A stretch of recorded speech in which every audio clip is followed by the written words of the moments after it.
Hello दोस्तों, आप लोगों का स्वागत है हमारे इस चैनल द एजुकेशन ट्यूटोरियल पे। तो आज इकोनॉमिक्स का सेशन लिया गया है। पहला पार्ट अर्थव्यवस्था एवं इसके विकास का इतिहास। तो हमारे चैनल को सब्सक्राइब कर लीजिए और दोस्तों में इसका लिंक शेयर कर दीजिए। ठीक, तो बिना समय गंवाए आज के सेशन को शुरू करते हैं। तो इसमें कहता है किस क्षेत्र को द्वितीयक क्षेत्र कहा जाता है। ठीक, यह प्रश्न बिहार बोर्ड 2015 में पूछा गया है। सेवा क्षेत्र को, कृषि को, उद्योग को, इनमें से कोई नहीं। तो इसका सही जवाब हो जाएगा ऑप्शन सी, उद्योग को। ठीक, 2 नंबर प्रश्न की ओर बढ़ते हैं और 2 नंबर प्रश्न में कहता है किस क्षेत्र को तृतीय क्षेत्र कहा जाता है। सेवा को, औद्योगिक को, कृषि को या इनमें से कोई नहीं। तो सेवा क्षेत्र को तृतीय क्षेत्र कहा जाता है। भारत की अर्थव्यवस्था है समाजवादी, पूंजीवादी, मिश्रित, इनमें से कोई नहीं। तो भारत की अर्थव्यवस्था मिश्रित है, ऑप्शन सी इसका सही हो जाएगा। 4 नंबर प्रश्न में कहता है वर्ष 2001 की जनगणना के अनुसार बिहार की जनसंख्या 14.5 करोड़, 7.6 करोड़, 8.29 करोड़, इनमें से कोई नहीं। तो 4 नंबर प्रश्न का सही जवाब हो जाएगा ऑप्शन सी, 8.29 करोड़। 5 नंबर प्रश्न की ओर बढ़ते हैं और 5 नंबर प्रश्न में कहता है बिहार की जनसंख्या वृद्धि दर है 1.9%, 20%, 2.5%, 3.5%। तो इसका सही जवाब हो जाएगा ऑप्शन सी, 2.5%। यह 2001 के अनुसार पूछा गया है। ठीक, 6 नंबर प्रश्न की ओर बढ़ते हैं और 6 नंबर में कहता है किस अर्थव्यवस्था में उत्पादन के साधनों पर किसी व्यक्ति या निजी संस्था का अधिकार रहता है। पूंजीवादी अर्थव्यवस्था, समाजवादी अर्थव्यवस्था, मिश्रित अर्थव्यवस्था, इनमें से कोई नहीं। तो इसका सही जवाब हो जाएगा ऑप्शन ए, पूंजीवादी अर्थव्यवस्था में। ठीक, 7 नंबर प्रश्न की ओर बढ़ते हैं और इसको थोड़ा सा हम बड़ा कर लेते हैं और 7 नंबर प्रश्न में कहता है आर्थिक विकास की माप के लिए सबसे उपयुक्त सूचकांक है। राजकीय आय, प्रति व्यक्ति आय, राजनीति, स्थायित्व, इनमें से कोई नहीं। तो इसका सही जवाब हो जाएगा ऑप्शन बी, प्रति व्यक्ति आय।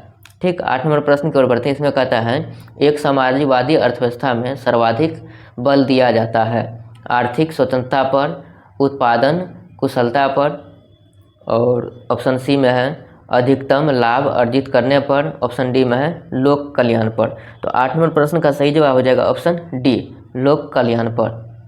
9 नंबर प्रश्न की ओर बढ़ते हैं और इसमें कहता है स्वतंत्रता प्राप्ति के बाद भारत का मुख्य आर्थिक उद्देश्य है। ठीक, तीव्र आर्थिक विकास, उत्पादक रोजगार सृजन, निर्धनता निवारण, इनमें से सभी। तो इसका सही जवाब हो जाएगा ऑप्शन डी, इनमें से सभी। तीव्र आर्थिक विकास भी, उत्पादक रोजगार सृजन भी, निर्धनता निवास भी, ठीक, निवारण भी। 10 नंबर प्रश्न की ओर बढ़ते हैं और इसमें कहता है निम्नलिखित में कौन मिश्रित अर्थव्यवस्था की विशेषता है। पहला ऑप्शन है निजी क्षेत्र, सार्वजनिक क्षेत्र, ए एवं बी दोनों, इनमें से कोई नहीं। तो इसका सही जवाब हो जाएगा ऑप्शन सी, निजी क्षेत्र, सार्वजनिक क्षेत्र, ए एवं बी दोनों। 11 नंबर प्रश्न की ओर बढ़ते हैं और 11 नंबर में कहता है बिहार में किस प्रकार की फसलों का उत्पादन होता है। खाद्य फसलें, व्यावसायिक फसलें, हाँ, ए एवं बी दोनों, इनमें से कोई नहीं। तो 11 नंबर प्रश्न का सही जवाब हो जाएगा ऑप्शन सी, ठीक, खाद्य फसलें और व्यावसायिक फसलें। 12 नंबर प्रश्न की ओर बढ़ते हैं और इसमें कहता है निम्नांकित में से किस क्षेत्र को प्राथमिक क्षेत्र कहा जाता है। औद्योगिक क्षेत्र, कृषि क्षेत्र, सेवा क्षेत्र, इनमें से कोई नहीं। तो इसका सही जवाब हो जाएगा ऑप्शन बी, कृषि क्षेत्र को प्राथमिक क्षेत्र कहा जाता है। 13 नंबर प्रश्न में कहता है विभाजित बिहार के जमशेदपुर में लोहा एवं इस्पात के कारखानों की स्थापना हुई थी 1901 में, 1905 में, 1907 में, 1912 में। तो इसका सही जवाब हो जाएगा ऑप्शन सी, 1907 में।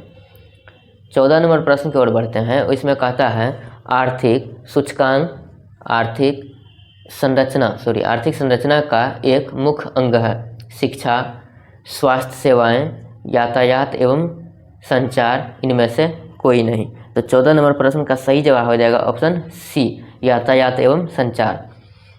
अगला प्रश्न है 15 नंबर, बिहार में जीवन यापन का मुख्य साधन है कृषि, उद्योग, व्यापार, इनमें से सभी। तो 15 नंबर प्रश्न का सही जवाब हो जाएगा ऑप्शन ए, कृषि। कृषि ही बिहार में जीवन यापन का मुख्य व्यवसाय है। पशुपालन 16 नंबर में कहता है पशुपालन एवं मत्स्य पालन किस क्षेत्र का अंग है? प्राथमिक क्षेत्र, द्वितीयक क्षेत्र, तृतीयक क्षेत्र, इनमें से कोई नहीं। तो 16 नंबर प्रश्न का सही जवाब हो जाएगा ऑप्शन ए, प्राथमिक क्षेत्र। अगला प्रश्न की ओर बढ़ते हैं और इसमें कहता है बिहार के आर्थिक पिछड़ेपन का मुख्य कारण जनसंख्या में तीव्र वृद्धि, कृषि पर अत्यधिक जनभार, और सी नंबर प्रश्न ऑप्शन में कहता है बाढ़ एवं सूखा का प्रकोप, इनमें से सभी। तो 17 का सही जवाब हो जाएगा ऑप्शन डी। 18 नंबर प्रश्न की ओर बढ़ते हैं। इसमें कहता है निम्नलिखित में कौन सामाजिक संरचना का अंग है? शिक्षा एवं प्रशिक्षण, स्वास्थ्य सेवाएं, आवास, इनमें से सभी। तो 18 नंबर प्रश्न में सही जवाब हो जाएगा इसका ऑप्शन डी, इनमें से सभी। ठीक, 19 नंबर प्रश्न की ओर बढ़ते हैं और इसमें कहता है बिहार एक राज्य है, उद्योग प्रधान, पशुपालन प्रधान, खनिज प्रधान, कृषि प्रधान। तो बिहार किस प्रकार की राज्य है? तो बिहार है कृषि प्रधान, ऑप्शन डी सही। निम्नलिखित में कौन नवीकरणीय प्राकृतिक संसाधन है? कोयला, पेट्रोलियम, भूमिगत जल, गैस। 20 नंबर प्रश्न का सही जवाब हो जाएगा ऑप्शन सी, भूमिगत जल।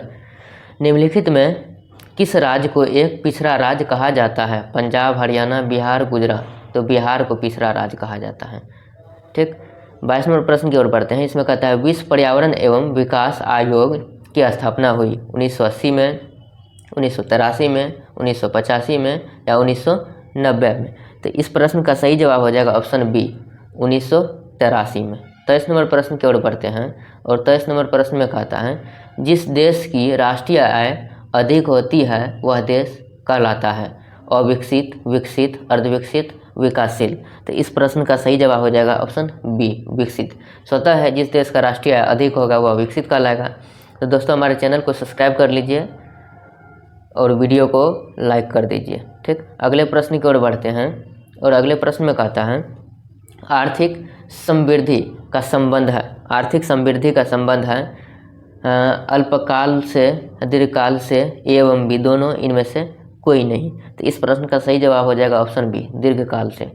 25 नंबर प्रश्न की ओर बढ़ते हैं और इस प्रश्न में कहता है भारत की प्रथम पंचवर्षीय योजना का कार्यकाल था 1950 से 55, 1951 से 56, 1952 से 57, 1954 से 59। तो इस प्रश्न का सही जवाब हो जाएगा ऑप्शन बी, 1951 से 56। 26 नंबर प्रश्न में कहता है जीवन की भौतिक गुणवत्ता का सूचक है। पहला ऑप्शन है जीवन, प्रत्याशा, शिशु मृत्यु दर, मौलिक साक्षरता, इनमें सभी। तो इस प्रश्न का सही जवाब हो जाएगा ऑप्शन डी, इनमें सभी। 27 नंबर प्रश्न में कहता है राष्ट्रीय विकास परिषद का गठन हुआ 1951 में, 1952 में, 1954 में या 1956 में? तो 27 नंबर प्रश्न का सही जवाब हो जाएगा ऑप्शन बी, 1952 में। ठीक, 28 नंबर प्रश्न की ओर बढ़ते हैं और इस प्रश्न में कहता है भारत में योजना आयोग की स्थापना हुई 1948 में, 1950 में, 1951 में या 1952 में? तो इस प्रश्न का सही जवाब हो जाएगा ऑप्शन बी, 1950 में। योजना आयोग का अध्यक्ष होता है राष्ट्रपति, प्रधानमंत्री, राज्य का मुख्यमंत्री, इनमें से कोई नहीं। तो 29 नंबर प्रश्न का सही जवाब होगा ऑप्शन बी, प्रधानमंत्री।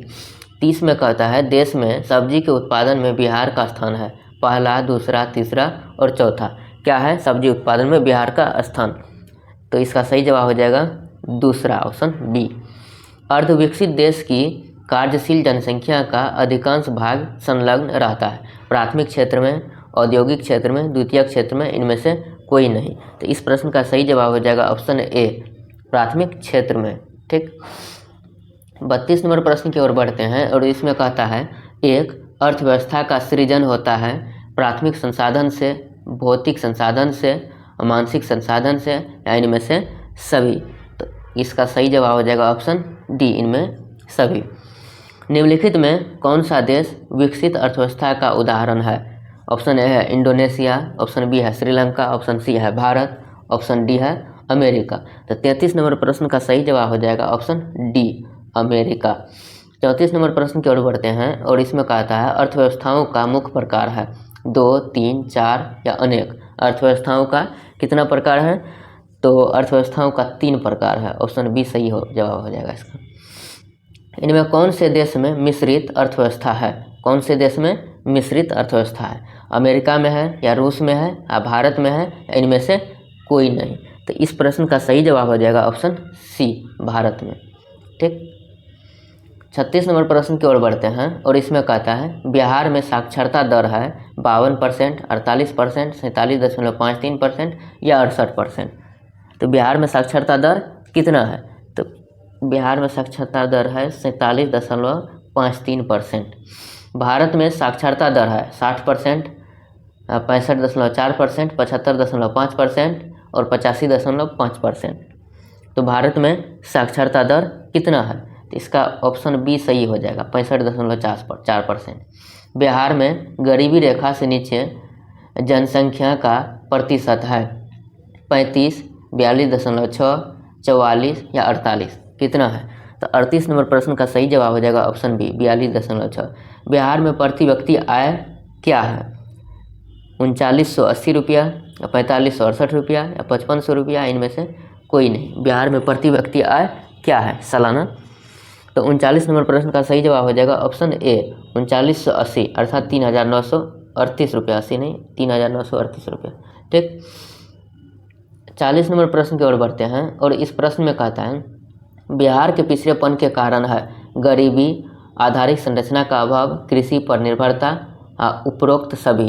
तो 40 नंबर प्रश्न का सही जवाब हो जाएगा ऑप्शन डी, गरीबी भी है, आधारिक संरचना का अभाव भी है जिस पर वह निर्भर है, कृषि पर निर्भरता भी, यह भी है।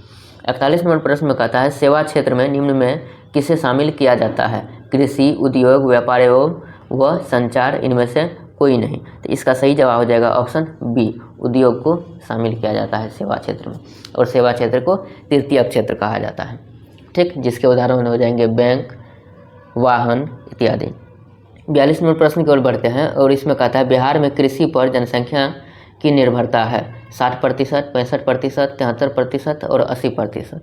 तो इस प्रश्न का सही जवाब हो जाएगा ऑप्शन सी, 73%।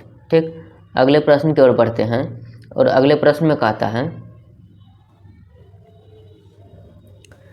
किस क्षेत्र को प्राथमिक क्षेत्र कहा जाता है? किस क्षेत्र को प्राथमिक क्षेत्र कहा जाता है? तो सेवा क्षेत्र को, कृषि क्षेत्र को, उद्योग क्षेत्र को, इनमें से कोई नहीं। तो 43 नंबर प्रश्न का सही जवाब हो जाएगा ऑप्शन बी, कृषि क्षेत्र को प्राथमिक क्षेत्र कहा जाता है। बिहार की जनसंख्या गाँव में निवास करती है 75%, 90%, 95% या इनमें से कोई नहीं। तो इस प्रश्न का सही जवाब हो जाएगा ऑप्शन बी, 90% जनसंख्या गाँव में निवास करती है। सिर्फ 10% जनसंख्याएँ बिहार में जो शहर में निवास करती है। वर्ष 1999 से 2000 में बिहार में निर्धनता का प्रतिशत है 42%, 50%, 60%, इनमें से कोई नहीं। तो 45 का सही जवाब हो जाएगा ऑप्शन ए, 42%। ठीक, अगले प्रश्न की ओर बढ़ेंगे और अगला प्रश्न है 46 नंबर और यह प्रश्न आज के सेशन का अंतिम प्रश्न है। तो इससे पहले हमारे चैनल से जुड़े हैं और हमारे चैनल के द्वारा अगर आप लोगों को पढ़ाई अच्छा लगता है, वीडियो में बताया गया ऑब्जेक्टिव अगर अच्छा लगता है तो हमारे चैनल से जुड़िए और जुड़ने के बाद यह लिंक दूसरे को भी भेजिए और ऑब्जेक्टिव का अभ्यास करिए। देश की प्रगति के लिए बिहार की प्रगति अनिवार्य है, यह किसका कर्तव्य है या कथन है? देश का अगर प्रगति करवाना चाहते हैं तो बिहार की प्रगति अनिवार्य है, यह कथन किसका है? APJ अब्दुल कलाम की, नीतीश कुमार की, रामविलास पासवान की, इनमें से कोई नहीं। तो यह है APJ अब्दुल कलाम की। APJ अब्दुल कलाम ने कहे थे कि अगर बिहार का विकास, देश का विकास चाहते हैं तो बिहार का विकास करवाना अनिवार्य है। तो हमारे चैनल को सब्सक्राइब करिए और वीडियो को बार बार देख करके वीडियो को में दिए गए ऑब्जेक्टिव का अभ्यास करिए। धन्यवाद।